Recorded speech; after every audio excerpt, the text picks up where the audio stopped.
From the stables of the Virtuous Woman, this is Reverend Sylvia Nawa, and a big hello to you as you watch this program. This sermon I'm talking about today is you being strategic. Be strategic. Now, I'm going to read from the book of Genesis, from Genesis 30, chapters 25 to 43, but I only cut it up to 25 up to 31, and the Bible reads, After Rachel gave birth to Joseph, Jacob said to Laban, "Send me on my way so I can go back to my own homeland. Give me my wives and my children for whom I have served you, and I will be on my way. You know how much I have done for you." But Laban said to him, "If I have found favor with you, in your eyes, please stay. I have learned by divination that the Lord has blessed me because of you." He added, "Name your wages and I'll pay them." Jacob said to him, "You know how I have worked for you and how your livestock has fared under my care. The little you had before I came has increased greatly, and the Lord has blessed you wherever I have been. But now, when may I do something for my own household?" "What shall I give you?" he asked. "Don't give me anything," Jacob replied. Father, I thank you for the reading of your word. Now I'm going to talk about you being strategic. Jacob was strategic. Jacob had reached the end of his journey, and he said, "I want to go back to my household. I want to go back to my father's house. But in going back to my father's house, I need my wages." And so he goes to Laban. "Laban, I need to go. Wages." And Laban says, "Name your price. How much do I owe you? Or how much should I give you?" Now, when you are looking for wages, listen very carefully to these strategies of the Holy Spirit. This is strategic. So what I'm talking about today is be strategic. Use the strategies of the Holy Spirit. I have 4 points here that I'm going to share with you. The first one is the strategy should be you have a plan of action. A plan of action to achieve your overall aim.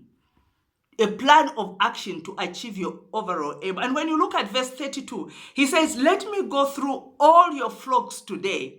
Let me go through all your flocks today and remove from them everything that is speckled, that is striped, that is spotted, the sheep, the lamb, and the goats that he had been tending." He says, "Let me go through that and make a separation." This is the beginning of his strategy.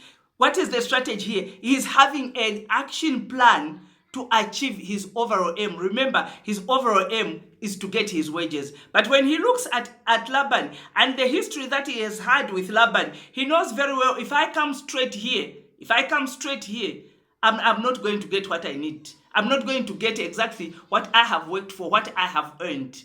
I'm going to be shortchanged. So the second strategy is this. The second point of the strategy is this, that you have a master plan or a game plan of action. You have a master plan or a game plan of action. The first thing you are doing, the first point was your plan must be an action to achieve your overall aim. That is achieving your overall aim. Jacob's aim was to get his wages. The second one is have a master plan or game plan of action. So now here comes action in verse 37. And he says, Jacob took fresh cut branches from poplar. Now, in our country here, you would use white wood. So he would get the white wood. It's the one, the bark is brown. But when you remove those strips, you make stripes, it comes out as striped because of the white wood inside. So what does he do? He takes these same ones and makes those watering troughs. You know, when you are watering the animals, those troughs for watering. So he takes these same cut branches and he puts them in front of the troughs. Let's continue. What is the third strategy? What is the third strategy? The third one, he says, what does he do? It is to have a plan of action designed to achieve a specific goal. So you have a plan of action which you have designed to achieve a specific goal. In all this strategy, you must be very specific. There's nothing that comes by accident or comes as an afterthought. Everything must be strategic. Every thought in your plan must be strategic. So in verse 38, look at what Jacob does. Then he places the peeled branches in all the watering troughs, so that they would be directly in front of the flocks when they come in to have a drink.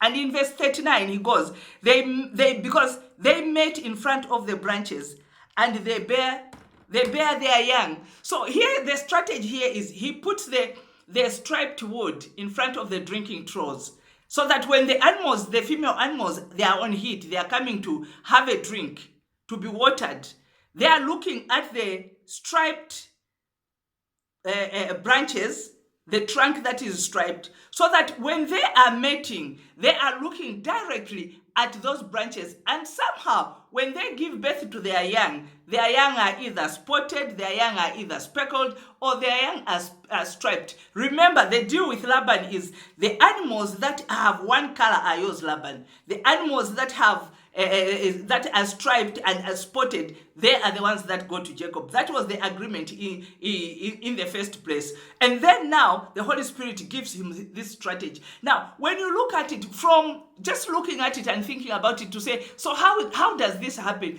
This is happening because the power of God is at work. It is happening because the power of God is at work. When you start a business, or when you get into a venture, you are looking for a job, or sometimes maybe you want to start a farm, whatever it is that you are starting, you must employ the power of the Holy Spirit. You go back to God. You start with God. Everything must start with God. So you start with God, and he gives you an instruction. The Holy Spirit starts to give you an instruction. The Holy Spirit keeps guiding you. The Holy Spirit keeps leading you. The strategies of the Holy Spirit. The last strategy that he employs is this one. You gain a position of advantage.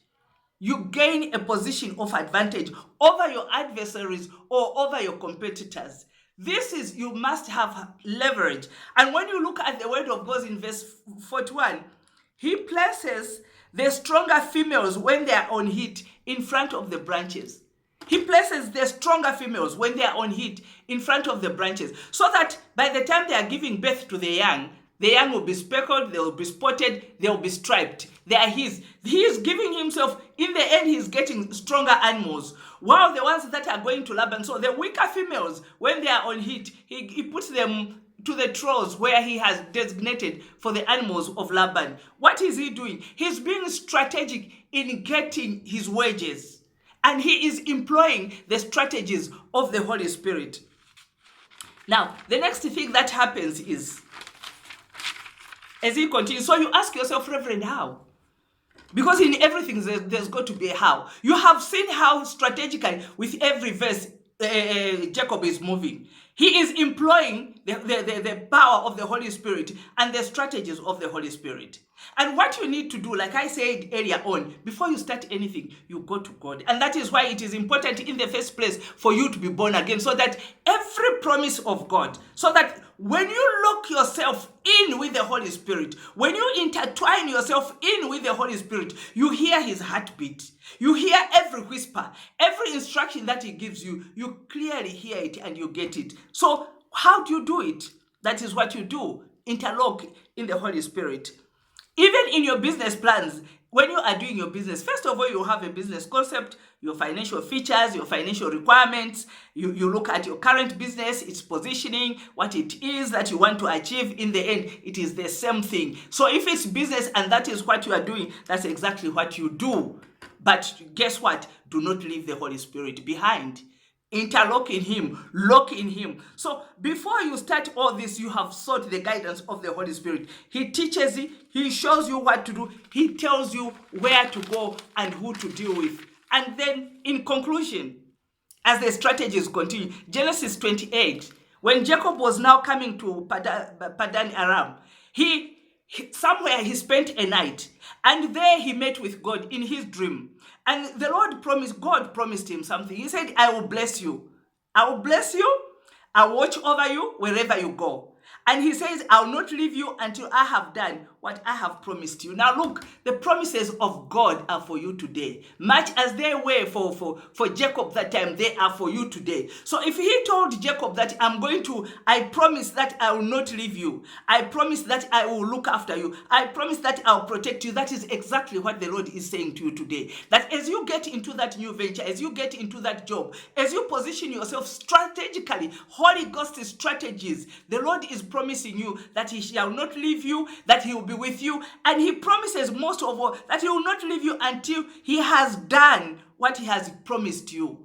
Until he has done what he has promised you, until you've earned your wages, until you've earned those promotions. It's the same thing as starting a ministry. First of all, you inquire of the Lord, Lord, what am I supposed to do? And the Holy Spirit will show you exactly what it is that you are supposed to do.